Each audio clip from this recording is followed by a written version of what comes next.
Hey, and welcome to Synaptic Soul, the podcast where science meets spirit, and we get real about the beautiful and brutal and magical mess of being human.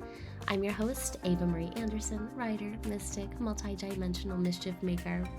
Quick disclaimer: you may hear the occasional snort, sigh, and dramatic flop from my two French bulldogs, Rocky and Rambo. They're the soundtracks of my life, my soul companions, and honestly, the real stars of the show. Someday we'll dedicate a full episode to their role in my daily rituals, emotional healing, and wild spiritual life. But for now, just know that they're always close by, snoring their support. Let's dive in. Let's rewind to 2021, which isn't that far back if you think about it, but it really does feel like a different lifetime. So the world was still reeling from the great unraveling of 2020. We saw systems crumble and masks were on and off, and we're clapping, at our essential workers one day and then fighting over toilet paper the next. And the internet went basically full guru mode. Like everybody was channeling galactic light codes and anchoring 5D frequencies from their couch. And, I was watching it all, participating, but also falling the fuck apart.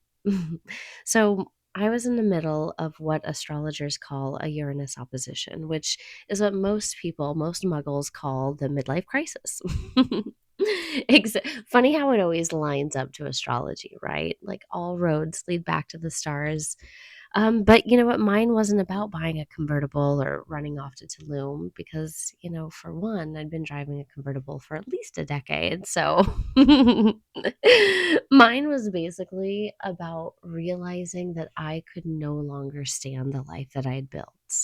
Like my job, couldn't tolerate it. My marriage, I felt like I was living somebody else's life. My body had thoughts. Like it responded with 4 autoimmune diagnoses within 6 months. And that's 4 back to back, right? But here's the thing nobody really tells you when you start to wake up. And it's that your soul may be ascending, but your nervous system is having a full blown breakdown in the corner. And like instead of being, I don't know, bathing in a temple in divine light, I was on the bathroom floor. I'm exhausted, inflamed, Googling whether tingling feet meant that I was dying or becoming psychic. So if you're listening to this and you're wondering why your body feels like it's rebelling during your so-called spiritual awakening, welcome. You're not crazy. You're not broken, and your kundalini isn't really rising. You're just dehydrated and dissociated, and you haven't eaten a proper meal since the last new moon. Look, we're going to break it all down. We're going to not do any bypassing, not do any fluff, just the real story of what happens when the spirit wakes up, but the body hasn't caught up yet. So let's talk about ascension symptoms and how they're usually just trauma responses.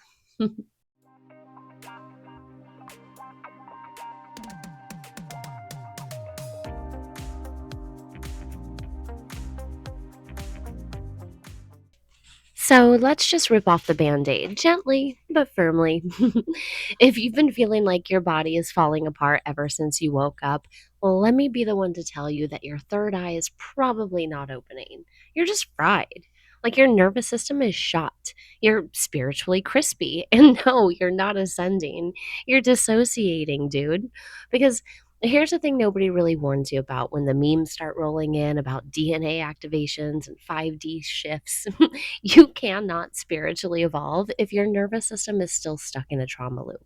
Like you're not downloading Pleiadian light codes. Your vagus nerve is spasming because you haven't eaten a real meal or hydrated or touched grass in like a week. And honestly, I say that with zero judgment because I've been there. Like, I have mistaken full body tremors of a panic attack for a Kundalini awakening. I've laid on the floor sweating, thinking that I'm processing ancestral trauma, when in reality, I just needed a nap, a sandwich, and somebody to tell me that I wasn't crazy. But let's back up a minute. After 2020, a lot of us were cracked open. Like the world went through a mass awakening, or at least a mass unraveling.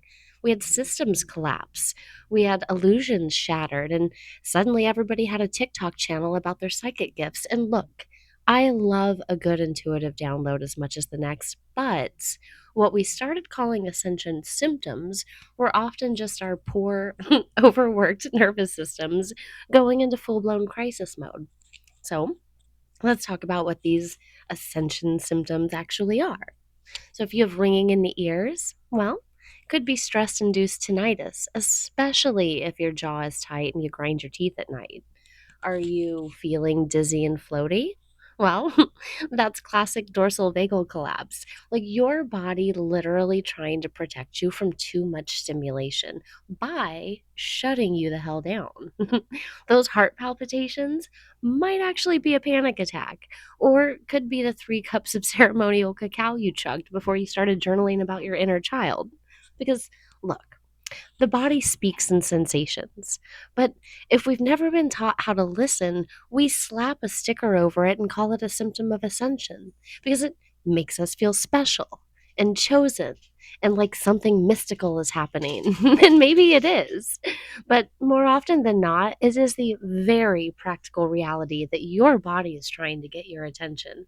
And it doesn't speak Pleiadian. It speaks in cortisol and inflammation and tight shoulders and shallow breath.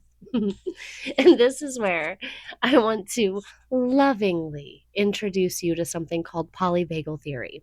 And if you've never heard of it, think of it as like the spiritual awakening manual that you never got, except it's all biology. It was developed by Dr. Stephen Porges. Polyvagal theory explains how your autonomic nervous system responds to stress and safety. So there's 3 main states, and you've heard of these. There's ventral vagal, which is safe, you're social, you're connected. There's sympathetic, which is your fight or flight. And then there's dorsal vagal, which is shut down and freeze and dissociation. So, when you feel lightheaded and disconnected from your body or floating above your life like some sort of astral balloon, it's not you becoming enlightened. That's your nervous system and dorsal vagal collapse trying to protect you from perceived overwhelm. And when you're anxious and you're racing and you're overcaffeinated and you can't sit still in meditation for more than 30 seconds, well, that is not high vibration. That's your sympathetic nervous system running the show. So we live in bodies that were not designed to process the intensity of the world that we're living in. Like, think about it. So compound that with spiritual pressure to awaken, to ascend, to hold the light, and to release all the trauma at once. Well, then you've got a nervous system hanging on by a thread and you're calling it transcendence. And the kicker is that it's not your fault. We haven't been taught how to feel our bodies. We've been taught how to override them and to ignore hunger cues, all in the name of fasting, or to push through exhaustion in the name of productivity, or to call trauma release shadow work and forget to regulate after that. Like, we treat our bodies like cosmic portals instead of living, breathing organisms that need love and sleep and a hot bath. But let me tell you what a real download feels like when your body is safe.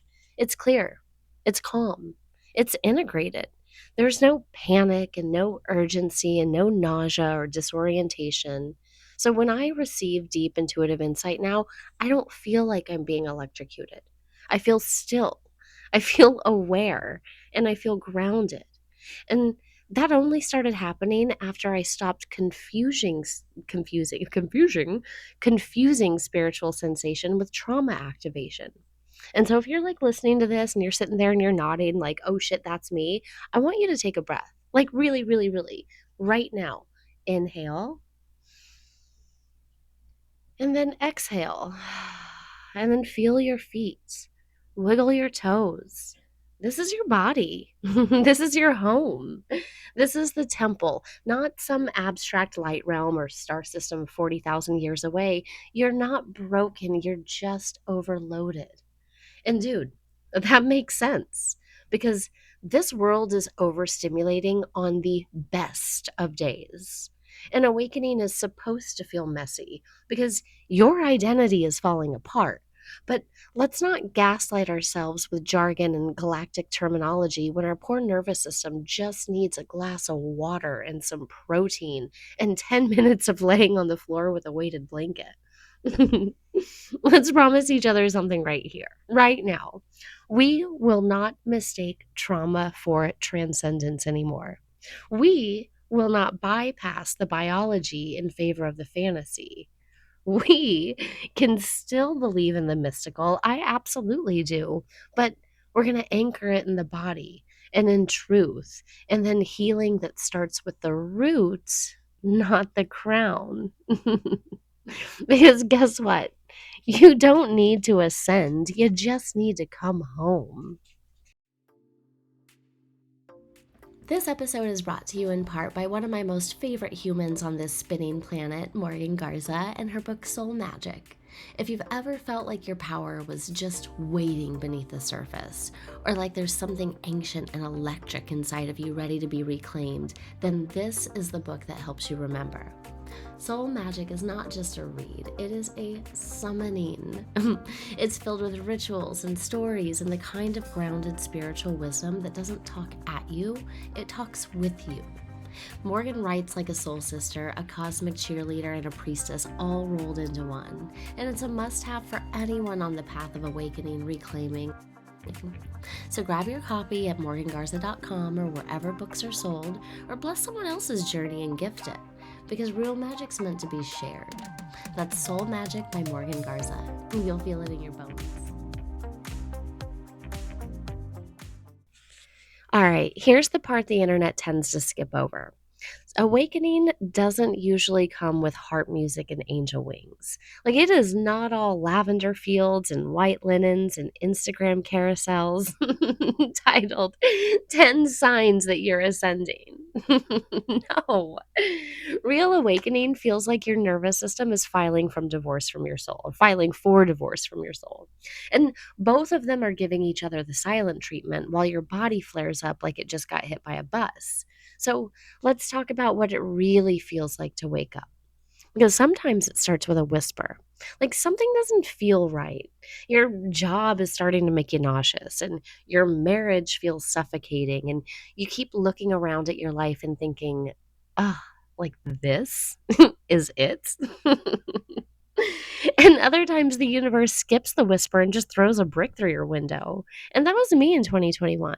So after the collective breakdown of 2020, where we all got a crash course in mortality and systems failure and, well, the digital age of self optimization, I found myself on the precipice of my own personal apocalypse.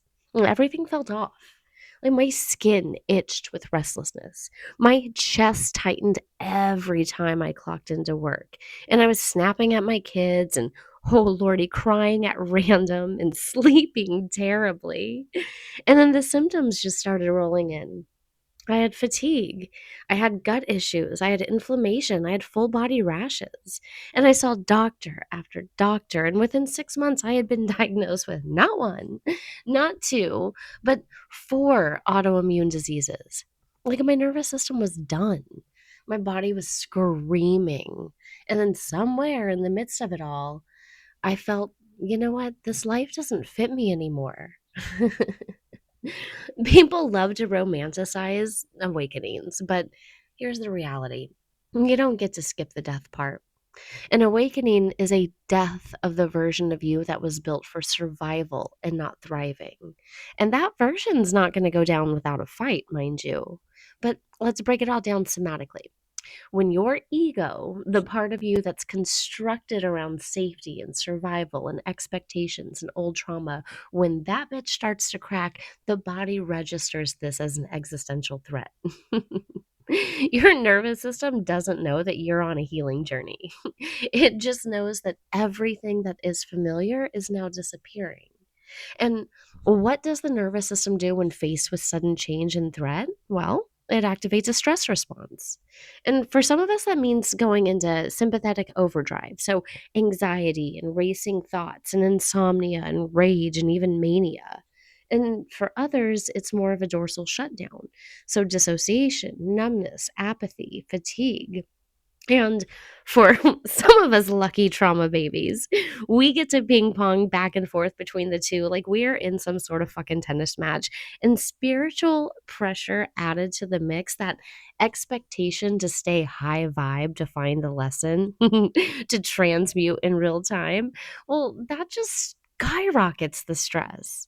And suddenly, instead of honoring the breakdown, we're gaslighting ourselves into pretending that it's a breakthrough. But here's the science of it. Your brain is undergoing a form of cognitive dissonance. Like, you're starting to perceive the world differently. So, patterns that you never noticed before are coming into focus, and old beliefs are dissolving, and new awareness is flooding in. And that means that your reticular activating system is shifting. So, your prefrontal cortex is trying to make sense of all this new data. And your limbic system, especially your amygdala, is on high alert. Your body is in overdrive trying to process the existential threat without having the language to name it. And then what happens if all of this goes unchecked or unsupported and ungrounded? Well, you crash and you burn. And if you're like me, your immune system turns itself in confusion, like basically trying to find the danger inside your own body, because it doesn't know that what's dying is the old you. It just knows something is dying. I cannot tell you how many people I've worked with who've come to me terrified they're broken because they woke up and they just felt worse. Like they thought awakening meant joy and peace and spiritual euphoria, not panic and nausea and depression. And they thought they were doing it wrong. But here's the truth: the breakdown is part of the breakthrough. And we can say this across every platform in every way of life, period. The breakdown is part of the breakthrough. You're not doing it wrong. You're just in the cocoon phase. And let me remind you, when a caterpillar turns into a butterfly, it literally liquefies inside the chrysalis and it melts. And it's not poetic, it's literally biology. And so if you're in the goo and you're melting and you're unable to tell what's happening to you, just know that you're right on time. But let's also talk about identity collapse, because this one hits hard. An awakening forces you to examine the roles that you've played, those masks that you've worn, and the versions of you that were built to be acceptable, be desirable, or just be safe. So when those begin to crumble, it can feel like an identity death, and it is. Because suddenly you're questioning your career and your relationships and your sexuality and your spirituality and even your sanity. And you're grieving people who are still alive. And you should be grieving yourself, the one who you used to be before you saw too much. And that's not a bug in the process. It literally is the process. And yet, the spiritual community often skips this part.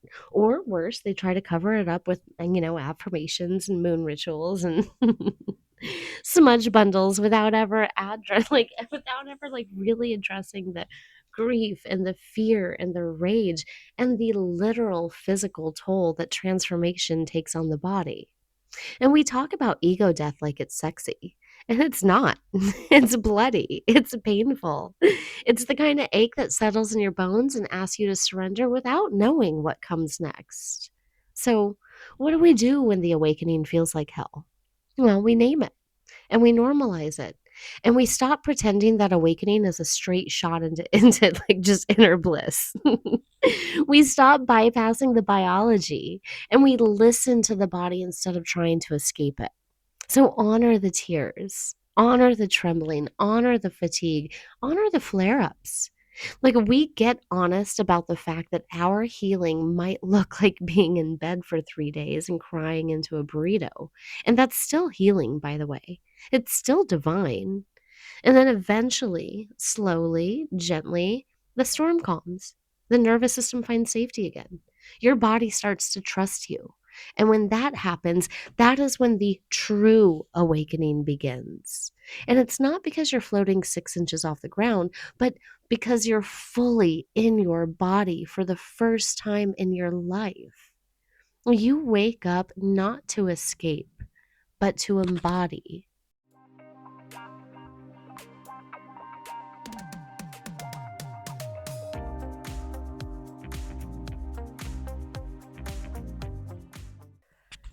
All right, so let's just be clear.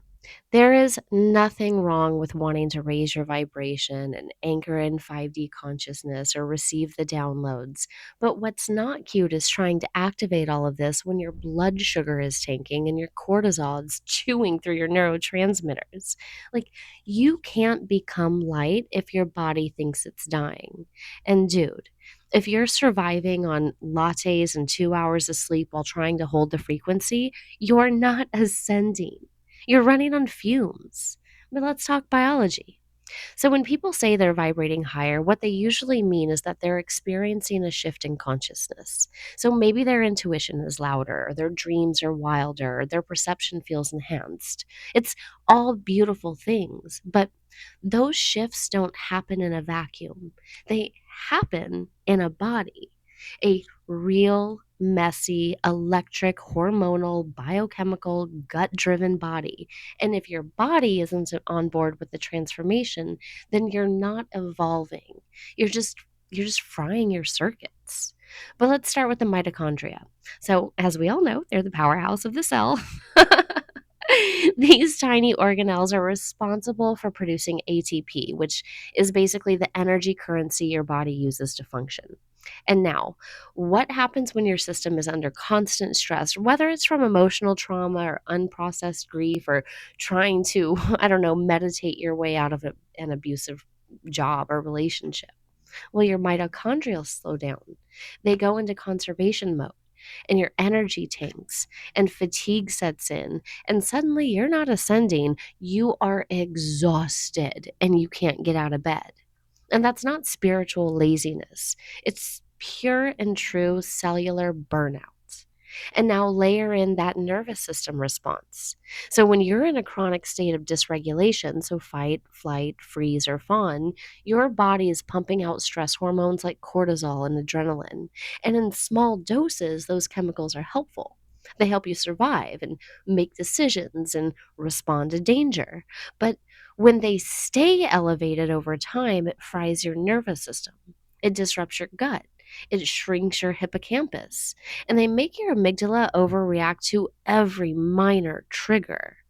So they basically make you reactive, tired, inflamed, and emotionally raw. And then, meanwhile, your neurotransmitters, which are your chemical messengers that help regulate your mood and your thoughts and your sensations, they're getting thrown out of balance. So, serotonin production drops, dopamine crashes, GABA, which is your calming chemical, it tanks. So, you might feel euphoric one moment and absolutely fucking wrecked the next. And that's not timeline jumping. That's your brain on spiritual overstimulation. And then guess what else suffers? Your gut brain axis. So 70% of your serotonin is made in your gut, by the way. So when your vagus nerve is dysregulated and your digestive system is inflamed, your mood spirals. You're not receiving intergalactic wisdom, you are constipated and you are low in magnesium. And this is why so many people think they're going crazy during a spiritual awakening. Their systems are overloaded. They can't sleep. Their digestion's off. They're dissociating. They're panicking. And instead of being met with science based support and trauma informed guidance, they're told to meditate harder and to raise their frequency. It's fucking gaslight with glitter. But then let's talk about neuroplasticity, because this is the part that's actually magical. So, neuroplasticity is your brain's ability to rewire itself, to create new pathways and release old habits and literally reshape the way that you think, the way that you feel, and the way that you process reality. And awakening is essentially one giant neuroplasticity boot camp. You are being asked to see through illusions and dismantle the ego stories and challenge inherited beliefs and build an entirely new inner framework. But here's the kicker. Rewiring takes energy. Your brain is one of the most energy hungry organs of your body. It eats up about 20% of your total energy supply just to function. And so, if your mitochondria are struggling and your blood sugar is unstable and your nervous system is on high alert, good luck rewiring anything. You'll just be stuck looping through the same stress thoughts over and over and over again, mistaking the static for spiritual truth. Okay. But here's where the quantum comes in. Because we're not throwing out the mystical, we're actually integrating it. And from a quantum perspective, everything is vibration. Yes, but vibration requires frequency stability, and that means that your body has to be in a coherent state. Heart coherence, brain heart synchronization, cellular alignment, these aren't just concepts. It's measurable. And when your nervous system is regulated, your heart rate variability improves, your electromagnetic field stabilizes, and you literally become more coherent, which allows you to receive and transmit more refined frequencies like intuition, divine insight, clarity, peace, your manifestations. Fuck, I talk about this every single month during the Sage New Moon manifestation class. Coherence is key. So the next time somebody tells you, just let the light in, ask yourself, have I eaten protein today? Is my blood sugar stable? Did I sleep last night? Am I hydrated? And when's the last time I've grounded into my body? Because real spiritual growth does not bypass biology, it includes it. So, if you want to be a clear channel for divine wisdom, support your dopamine, balance your hormones, regulate your nervous system, and get your ass outside under the actual sun. Your soul may be infinite, but your body is your frequency keeper, and it is begging you to slow down. So let's drop the illusion that suffering is a sign of awakening because it is not. It's a sign that your nervous system needs help. Yes, healing involves discomfort, but not all discomfort is sacred. Sometimes you're not breaking through, you are just breaking down, and you deserve more than that. You deserve to evolve with your body, not in spite of it.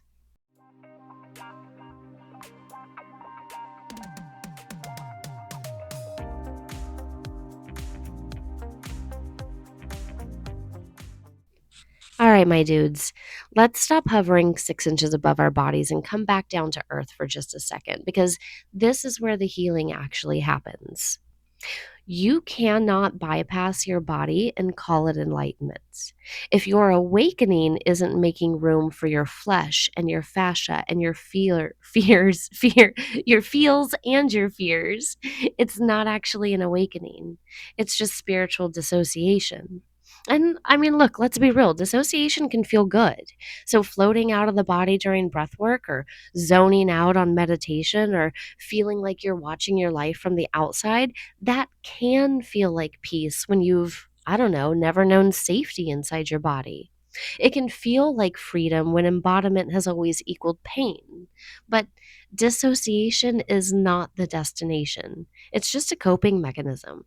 And awakening asks us, actually, you know what? It fucking demands us to come back home to ourselves, to feel what we once had to numb, and to integrate what we once had to escape. And this is where somatic awakening comes in.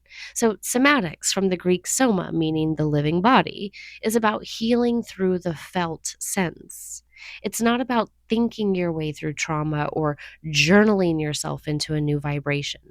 It's about listening to your body's signals and then responding with care. It's about letting your healing be physical and messy and real because that's where the truth lives, not in the astral, but in your actual nervous system.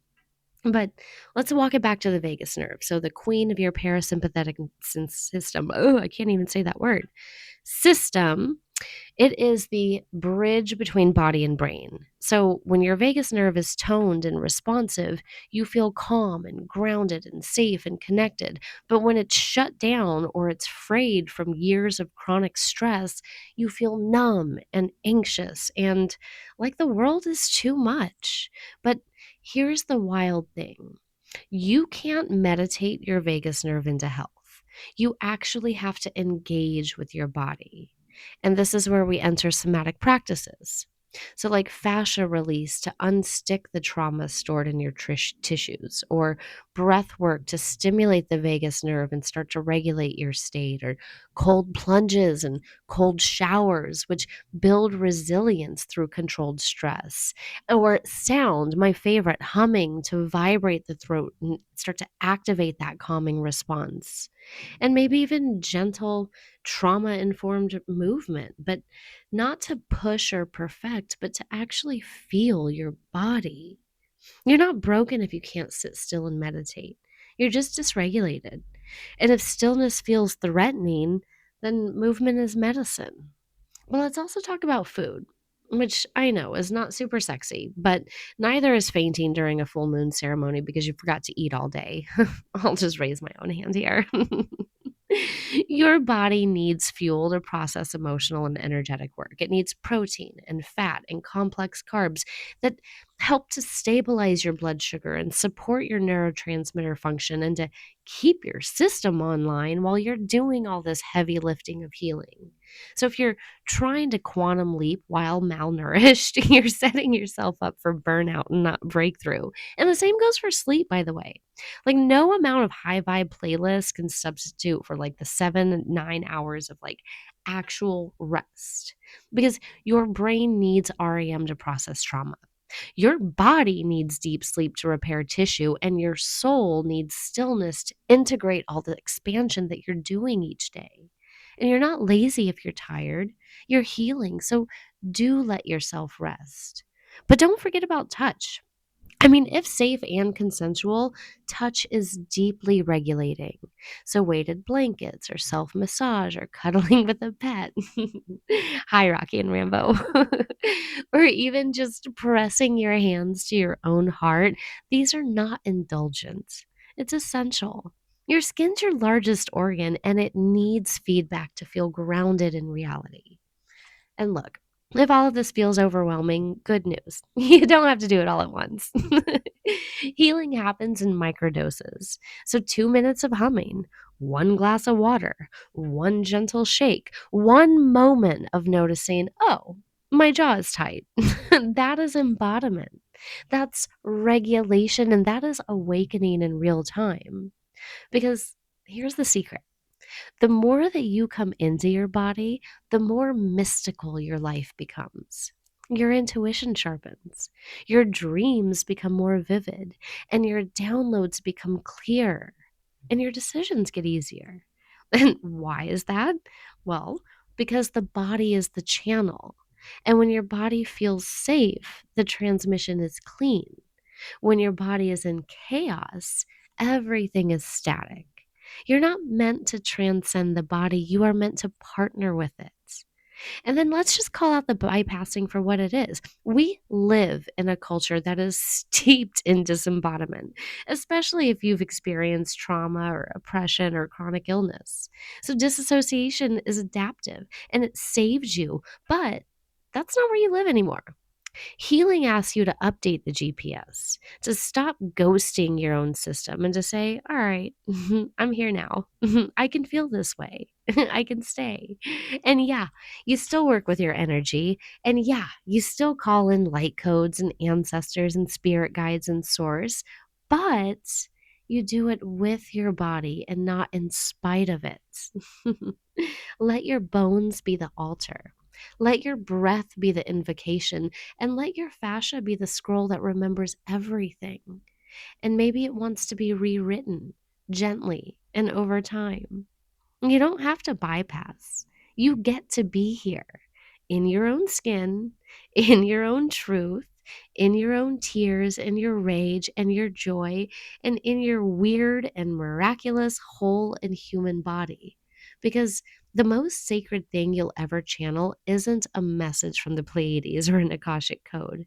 It is your own aliveness.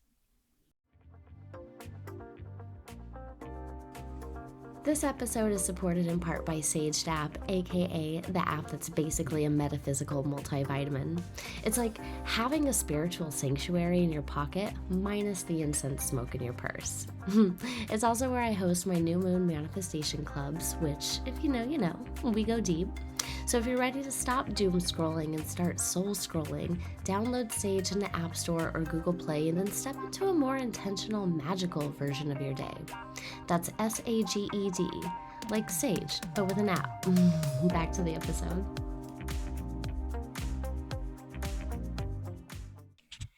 Here's the part they don't write in books or post on the gram. Healing doesn't look like a goddess glow up. It looks like crying in your car after setting a boundary. It looks like canceling plans because your nervous system said, no, we're full. It looks like coming home from your sound bath and eating pizza in bed and wondering if you're doing it wrong, which, by the way, you're not. You're just becoming. And becoming is messy because you're not meant to float above your life. You're not, and I don't know, you're not, you're not like some enlightened orb of perfection. You're actually meant to root down into it and into your body and into your breath and into your feelings and into your needs. You're meant to come home to the real you, not the curated version, not the spiritual archetype, but the messy and the tender and the sometimes exhausted human who is worthy of love and is worthy of belonging and safety, exactly as you are. So let me just say it louder for the people in the back. You're not failing your spiritual awakening just because your body is tired. You're not less evolved because you're dealing with gut issues or anxiety or rage. You're not broken because you need therapy and naps and medication and boundaries. You're healing and you're integrating and you're rebuilding from the inside out. But let's go back to 2021 for a second. That was the year my body collapsed under the weight of a life that no longer fit. I mean, let's say it again. 4 autoimmune diseases in 6 months. I was burnt out. I was broken down. I was barely functioning. But that wasn't the end. That was actually the beginning. It was the beginning of learning what it means to actually support my nervous system, to stop performing spirituality and start embodying it, to leave the job and the marriage and the expectations, and then step into the raw unknown of who I actually was underneath it all. And that journey didn't happen overnight. I didn't just quantum jump into a new timeline with a snap and a mantra. Like, I rebuilt my life brick by brick, nap by nap, meal by meal, somatic practice by somatic practice. Although my somatic practices is just lifting weights very heavy. Sometimes slow, sometimes fast. It's learning how to live in a body that I had spent years trying to escape. And that's the piece that we have to name. Awakening's not that mountaintop moment. It's the aftermath. It's what you do when the illusions have shattered and you're left holding the raw clay of your life in your hands saying, fuck, what now? It's who you become when you realize that nobody is coming to save you. And maybe you don't even need saving. Maybe you just need to stay and to breathe and to be still and to listen and to fucking trust. And I'm going to say something that might piss off some of the spiritual algorithm chasers. If you never post another shadow work reel or never buy another deck or never go to another full moon circle, but you learn how to stay in your body during hard moments, you win. That is it. That is the gold. That's ascension. Because the whole point of awakening isn't to escape the human experience.